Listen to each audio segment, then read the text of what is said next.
Shalom jemaat yang dikasihi oleh Tuhan Yesus Kristus.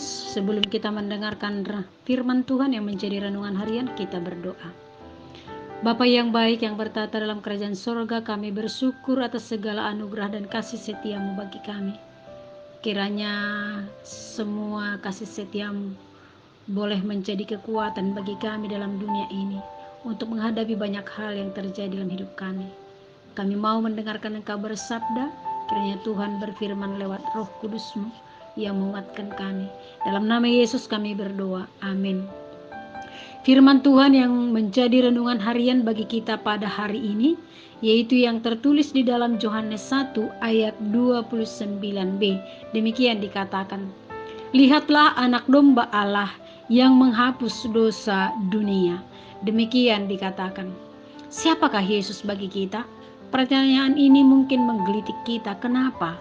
Karena anak sekolah minggu juga akan jawab kalau Yesus itu juru selamat yang menyelamatkan kita dan menghapus dosa kita, bahkan menghapus dosa dunia ini. Yohanes memperkenalkan hal ini kembali kepada kita, bahwa Yesus adalah keselamatan kita. Yohanes mengerti utuh tentang Yesus anak Allah, bukan hanya mengerti tetapi ia percaya, ia imani dan ia hidupi. Ini yang perlu juga bagi kita, supaya jangan hanya sebatas tahu dan mengerti, tetapi diimani dalam hidup kita serta dihidupi bahwa ialah penyelamat kita, bukan yang lain, bukan dukun, bukan uang, bukan harta, bukan kekuatan dunia atau yang ada di bumi ini. Tidak langit, tidak gunung, tidak bumi, dan lain sebagainya. Yang menjadi penyelamat kita adalah Yesus Kristus. Allah telah menyediakan korban sempurna, yaitu Yesus Kristus, anaknya sendiri, mati di kayu salib dengan tujuan menyelamatkan kita. Setiap pendosa dia bersihkan dan selamatkan dari dosanya.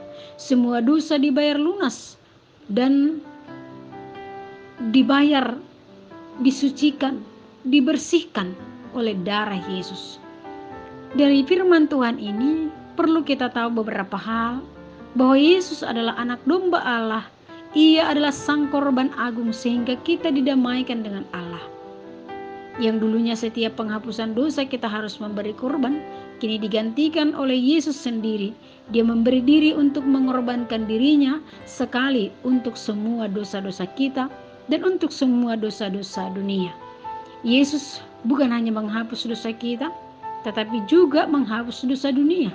Melalui hidupnya, ia menimpakan dosa itu di dalam dirinya. Ia menanggung segala dosa banyak orang supaya mereka selamat, supaya kita selamat dan dunia ini selamat.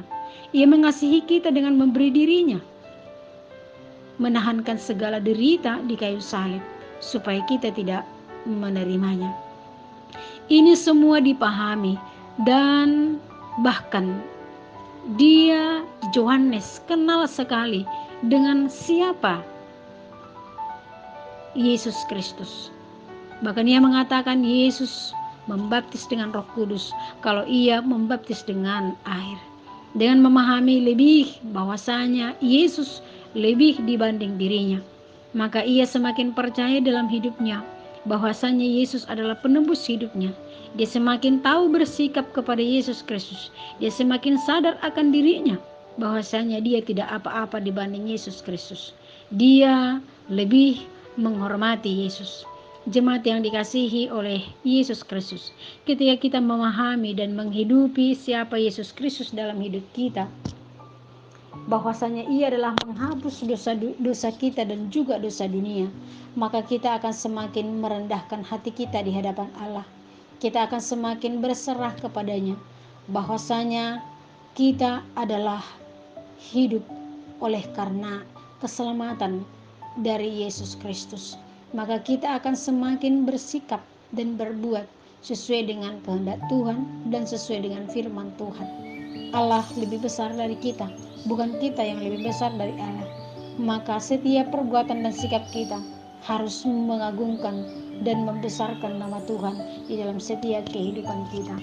Mari jangan biarkan diri kita untuk sombong di hadapan Tuhan, tapi merasakan bahwasanya Tuhan melalui Yesus Kristus sudah menghadirkan keselamatan bagi kita dan menyelamatkan kita dari segala lumpur dosa. Tuhan memberkati kita. Kita berdoa. Terima kasih Tuhan untuk kasih setiamu yang menyelamatkan saya, kami, dan dunia ini, sehingga kami terbebas dari dosa. Ajar dan bimbing kami untuk semakin mensyukuri berkat-Mu. Dalam nama Yesus kami berdoa.